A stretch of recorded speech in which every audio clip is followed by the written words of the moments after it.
অবশ্যই আমরা চিনি। এই নবীর জন্য আমরা দেহের তাজা রক্ত বিলিয়ে দিতেও দ্বিধাবোধ করি না, ঠিক কিনা? মারামারির দরকার আছে না নাই? মারামারি যদি ইসলামের পক্ষে হয় তাইলে সমস্যা নেই, মারামারি যদি আল্লাহর জন্য হয় তাইলে সমস্যা নাই। কথা বলেন। বিশ্বনবী সবসময় মার খেয়েছেন, শুরুর দিকে ডিফেন্সিভ অ্যাটিটিউডে চলেছেন, কিন্তু যখন আক্রান্ত হয়েছেন তখন কিছু মার দিয়েছেন। কথা বলেন। আল্লাহ বলেন ফাদরিবু ফাওকাল আনাক, গারের উপরে মারো আর গিরায় গিরায় মারো। সুবহানাল্লাহ কইবেন না? তো ইসলাম ডিফেন্সিভ অ্যাটিটিউডে বিশ্বাসী, আক্রমণের শিকার হলে প্রতিরোধ করে। মার খেতে খেতে দেয়ালে পিঠ ঠেকে গেলে তখন ইসলামও দুই একটা মারে। কথা কন।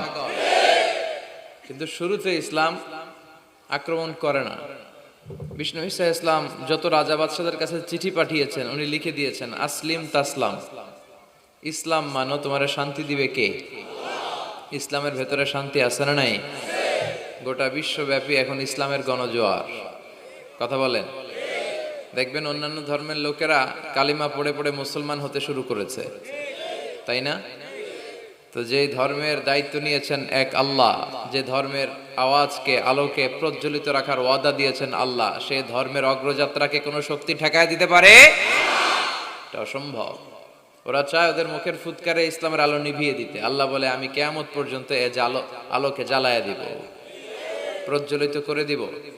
এজন্য আমরা সালাতের পরে বলি রাদিতু বিল্লাহি ওয়া বিল ইসলামি দীনা। আল্লাহ আপনার রব হিসেবে পেয়ে আমরা খুশি, আর ইসলামের দিন হিসেবে পেয়ে আমরা খুশি। আমাদের রব কে? কথা বলেন, রব কে?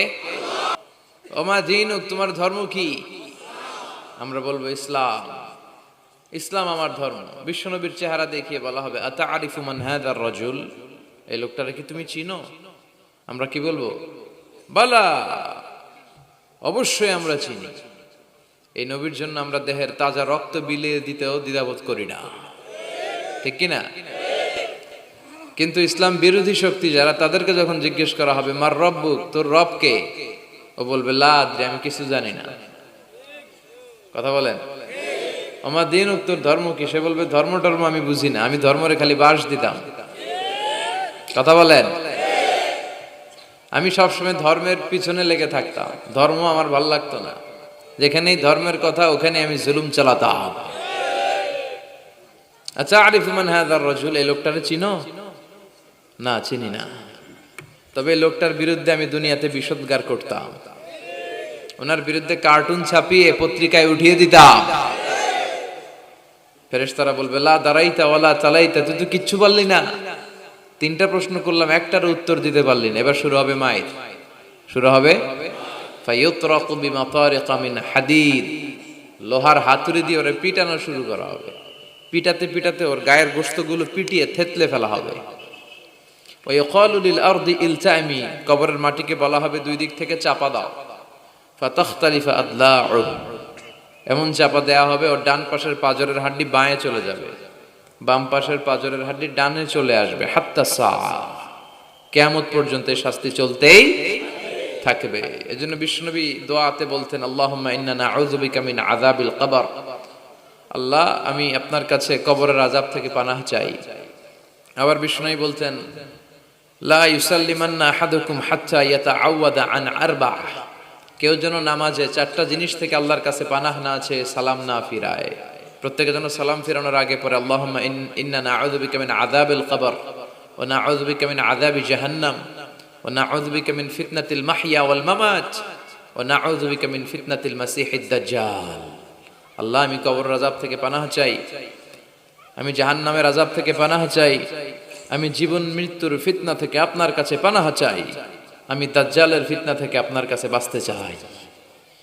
প্রত্যেক সালাতের সালাম ফিরানোর আগে সুযোগ থাকলে এই দোয়াটা পড়ার দরকার আছে না নাই? আমরা শুধু দোয়ায়ে মাসুরা পড়েই শেষ করে দেই না, সুযোগ থাকলে এটাও পড়বেন। দোয়ায়ে মাসুরা এটাও খুব ভালো দোয়া, মাসনুন দোয়া। আল্লাহুম্মা ইন্নী, পড়েন আল্লাহুম্মা ইন্নী যালামতু নাফসি, আল্লাহ অনেক জুলুম করেছি, জুলমান কাসীরা, অনেক পাপ, কত যে পাপ করছি আমি জানি আর আমার আল্লাহ জানে। গোটা বিশ্বের কেউ জানে না, কিন্তু আমার পাপের হিসাব আমার কাছে আছে না নাই? কথা বলেন। পৃথিবী না জানুক আমি তো জানি, আমি কি পাপ করেছি হায়। পৃথিবী না জানুক আমি তো জানি, আমি কি পাপ করেছি হায়। আমার পাপের করলে বিচার, বাঁচার আমার নাই উপায়। দয়াময় প্রভু মাফ করো আমায়, মাফ করো আমায়। পড়েন আমিন। পৃথিবী না জানলো আমার পাপের হিসাব আমার কাছে আছে না নাই? আমরা পাপ করলে মাফ করে কে? আল্লাহ বলে শয়তানের কাজ হচ্ছে ওয়াসওয়াসা দেওয়া, তোদের কাজ হচ্ছে ওই ওয়াসওয়াসায় পড়ে পাপ করা, আমার কাজ খালি মাফ করা। শয়তান আল্লাহর চ্যালেঞ্জ দিয়ে বলল, আল্লাহ তুমি আমার জাহান্নামী বানালা, তোমার সবগুলা বান্দারে জাহান্নামে আমি নিয়ে যাবো, একটারও জান্নাতে ঢুকতে দিব না। আমি আপনার চ্যালেঞ্জ দিলাম আল্লাহ, আপনি জান্নাতে নিতে পারবেন না। লা আকুদান্না লাহুম সিরাতাকাল মুস্তাকিম, আমি সিরাতাল মুস্তাকিমের পথে বসে থাকবো। ওরা তাফসীর মাহফিলে যেতে চাইবে, ওয়াসওয়াসা দিয়ে গানের কনসার্টে নিয়ে যাব। আমি ডান দিক থেকে ধোকা দেব, বাম দিক থেকে, সামনে থেকে, পেছন থেকে। ওয়ালা তাজিদু আকসারাহুম শাকিরিন, আপনি একটারও জান্নাতে ঢোকাতে পারবেন না। আল্লাহ বললেন তুই আমারে চ্যালেঞ্জ দিলি, আমিও তোর চ্যালেঞ্জ নিলাম। সুবহানাল্লাহ পড়েন। আল্লাহ বলেন ওয়া ইজ্জতি ওয়া জালালি ওয়া ইরতিফাই মাকানি, আমার ইজ্জতের কসম, আমার জালালিয়াতের কসম, আমার ক্ষমতা, আমার দাপটের কসম, লা আগফিরান্না লাহুম মা দামু ইস্তাগফিরুনি, আমি আমার বান্দাদেরকে ততক্ষণ পর্যন্ত ক্ষমা করতে থাকবো যতক্ষণ পর্যন্ত তারা ইস্তেগফার করবে।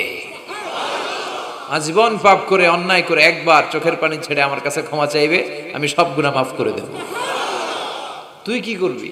আমি ক্ষমা করে দেব, তুই কি করবি? আল্লাহু আকবার। তিনি দয়ার সাগর, তিনি মায়ার সাগর, তার দয়া মায়ার শেষ নাই। তিনি বলেন আনা গাফিরুয যামব কাবিলিত তাওব, আমার কাজ হচ্ছে খালি গুনাহ মাফ করার, তওবা কবুল করা। বিশ্বনবী বলেন আল্লাহি লা আস্তাগফিরুল্লাহ ওয়া আতুবু ইলাইহি ফিল ইয়াউমি আকসার মিন ৭০ মাররা, আমি প্রতিদিন, বিশ্বনবী বলেন আমি প্রতিদিন আল্লাহর কাছে ৭০ বারেরও বেশি তাওবা এবং ইস্তেগফার পড়ি। কতবারের বেশি? আমরা পড়ি কয়বার? যেই নবীর কোনো গুনাহই নাই, আছে? কথা বলেন। কোনো গুনাহ নাই। গুনাহ না থাকার পরও এই নবী প্রতিদিন তওবা ইস্তেগফার পড়ে কয়বার? তাহলে আমার আপনার, আমাদের পড়া দরকার কয়বার? অনেক অনেক তওবা ইস্তেগফার পড়া দরকার। আমরা যেন বেশি বেশি আল্লাহর কাছে ক্ষমা চাইতে পারি। আল্লাহ ক্ষমাশীল, ক্ষমা চায় যারা, ক্ষমা প্রার্থনাকারী বান্দাদেরকে বড্ড পছন্দ করে। আল্লাহ বলে তোরা যদি পাপ না করতি আর ক্ষমা না চাইতি, তাহলে তোদেরকে ধ্বংস করে দিয়ে এই পৃথিবীতে আমি এমন এক জাতি তৈরি করতাম যারা সকালে পাপ করে দুপুরে মাফ চাইতো, দুপুরে পাপ করে রাতে মাফ চাইতো, আর আমি আল্লাহ মাফ করে দিয়ে খুশি হয়ে যেতাম। এজন্য আল্লাহর কাছে মাফ চাইতে রাজি আছেন? আমরা আল্লাহর কাছে ক্ষমা প্রার্থনা করি, তওবা করি যে আল্লাহ তুমি আমাদের জীবনের গুনাহগুলো মাফ করে দাও। আজকের মাহফিলটারে আমাদের নাজাতের ওসিলা বানাও। আমরা যেন ইখলাসের সাথে বসতে পারি, শুনতে পারি। ইখলাসের বড্ড অভাব সমাজে, ঠিক কি না? তাফসীর মাহফিলও এখন শো অফ ঢুকে গেছে। এটা দাওয়াতি একটা প্ল্যাটফর্ম, কিন্তু এখানেও লোক দেখানো মানসিকতা আছে না নাই? আমাদেরকে বলে হুজুর মাহফিলটা অনেক বড়, এই হবে সেই হবে, আপনার কিন্তু মাহফিল জমাইতে হবে। আবার অনেক জায়গায় বলে আপনার কাঁপাইতে হবে। আবার অনেক জায়গায় বলে হুজুর মাহফিলটা কিন্তু শেষ পর্যন্ত আপনারা ধরে রাখতে হবে। আছে না নাই? জমাইতে হবে, কাঁপাইতে হবে, ধরে রাখতে হবে। তো আমরা কোথাও জমাই, কোথাও কাঁপাই, কোথাও ধরে রাখি। কামের কাম কিচ্ছু হয় না। তো এই যে এত রাত পর্যন্ত আমরা বসছি, আসেন আমরা নিয়তটাকে খালেস করি যে আমরা কোরআন থেকে শুনবো। কোরআন থেকে শুনে বাড়িতে কিছু নিয়ে যাব, তথ্য উপাত্ত ইনফরমেশন, যেটা আমার জীবনের জন্য কাজে লাগবে। কথা বলেন। সবাই একমত? সবাই রাজি? আল্লাহ তুমি তৌফিক দাও। আরো জোরে পড়ি আমিন। চরকুলিয়া যুব সমাজের উদ্যোগে বীর মুক্তিযোদ্ধাদের পরিচালনায় মাশাআল্লাহ 12তম ঐতিহাসিক তাফসীরুল কোরআনের প্রোগ্রাম। স্থান ঐতিহাসিক চরকুলিয়া লায়লা আজাদ কলেজ ময়দান, মোল্লাহাট, বাগেরহাট। বাগেরহাটে এই প্রথম আসছি আমি, এর আগে আসিনি। প্রধান অতিথি জননেতা জনাব শেখ হেলাল উদ্দিন, মাননীয় সংসদ সদস্য বাগেরহাট 1। বিশেষ অতিথি জনাব শাহিনুল আলম সানামিয়া, বীর মুক্তিযোদ্ধা কমান্ডার। প্রোগ্রামের সভাপতি হচ্ছেন জনাব হজরত মাওলানা ইয়ার আলী সাহেব, মোহতামিম, চরকুলিয়া, টাকিয়ারকুল, রাজনগর কবরস্থান, মোল্লাহাট, বাগেরহাট। এরপর উপস্থিত আছেন সেলিম রাজা ভাই, ভাইস চেয়ারম্যান প্রার্থী। উপস্থিত আছেন আমাদের যশোরের মুক্তিযোদ্ধা ডিগ্রি কলেজের প্রফেসর জাহাঙ্গীর সাহেব, আমাদের সোহাগ ভাই।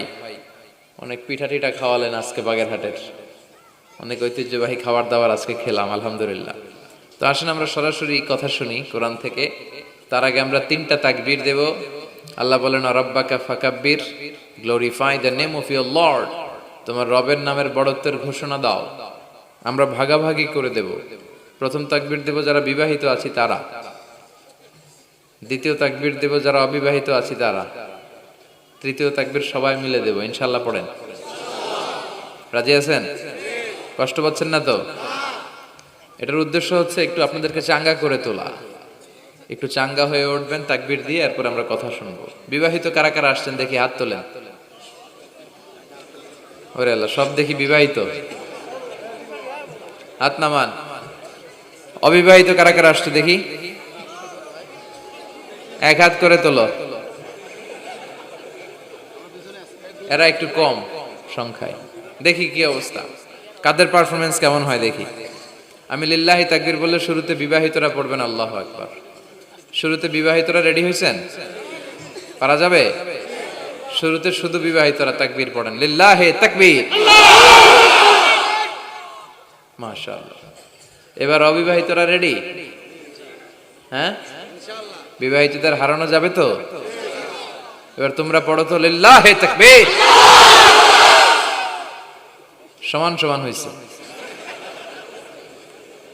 আচ্ছা, এবার সবাই মিলে 3টা পড়ি। পড়েন, লিল্লাহি তাকবীর, লিল্লাহি তাকবীর, লিল্লাহি তাকবীর। আল্লাহ তাকবীর গুলাকে কবুল করো, এই তাকবীর গুলারে আমাদের নাজাতের ওসিলা করো।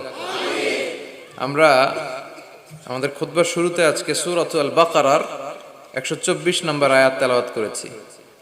এই 124 নম্বর আয়াতের আলোকে আমরা সাইয়েদনা ইব্রাহিম আলাইহিস সালামের জীবনে ঘটে যাওয়া কিছু বিষয় থেকে আমাদের জন্য কি শিক্ষা, লেসন আছে, রিমাইন্ডার এন্ড মেসেজ আছে, এগুলো জানার চেষ্টা করব এই চমৎকার রজনীতে। সবাই শুনতে রাজি আছেন তো?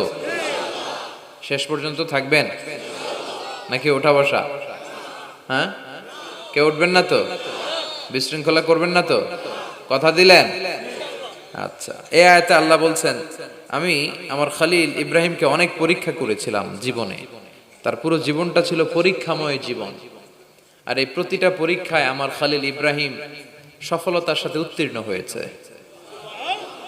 একটাতেও সে ফেল করে নাই, সবগুলাতে পাস। চিল্লায় বলেন, সবগুলাতে। শুধু সিম্পল পাস না, golden A plus, golden GPA 5, first class first, global award পেয়েছেন। গ্লোবাল অ্যাওয়ার্ড, অ্যাওয়ার্ডটা দিয়েছে কে? আমরা জানার চেষ্টা করব কি অ্যাওয়ার্ড পেলেন তিনি আল্লাহর কাছে, কি তার এত মহিমা, কি তার জীবনী, biography and life sketching of prophet Abraham. সাইয়েদনা ইব্রাহিম আলাইহিস সালামের জীবনে কি ঘটে গেল এই কোরআনের ভিতরে আছে না নাই? রব্বুল আলামিন বলেন, ওয়াইয বিতালা ইব্রাহিমা রাব্বুহু বিকালিমাতিন ফাতাম্মাহুন্না ক্বালা ইন্নী জাঈলুকা লিন-নাসি ইমামা। আল্লাহ বললেন, ও নবী, স্মরণ করুন সেই সময়ের কথা যখন আমি আমার ইব্রাহিমকে অনেকগুলো বিষয়ে পরীক্ষা করলাম, আর আমার ইব্রাহিম প্রতিটা পরীক্ষায় সফলতার সাথে উত্তীর্ণ হলো। ফলাফল স্বরূপ আমি ইব্রাহিম রে বললাম, ইব্রাহিম, তোমারে আমি গোটা বিশ্বের মানুষের নেতা বানাইয়া দিলাম।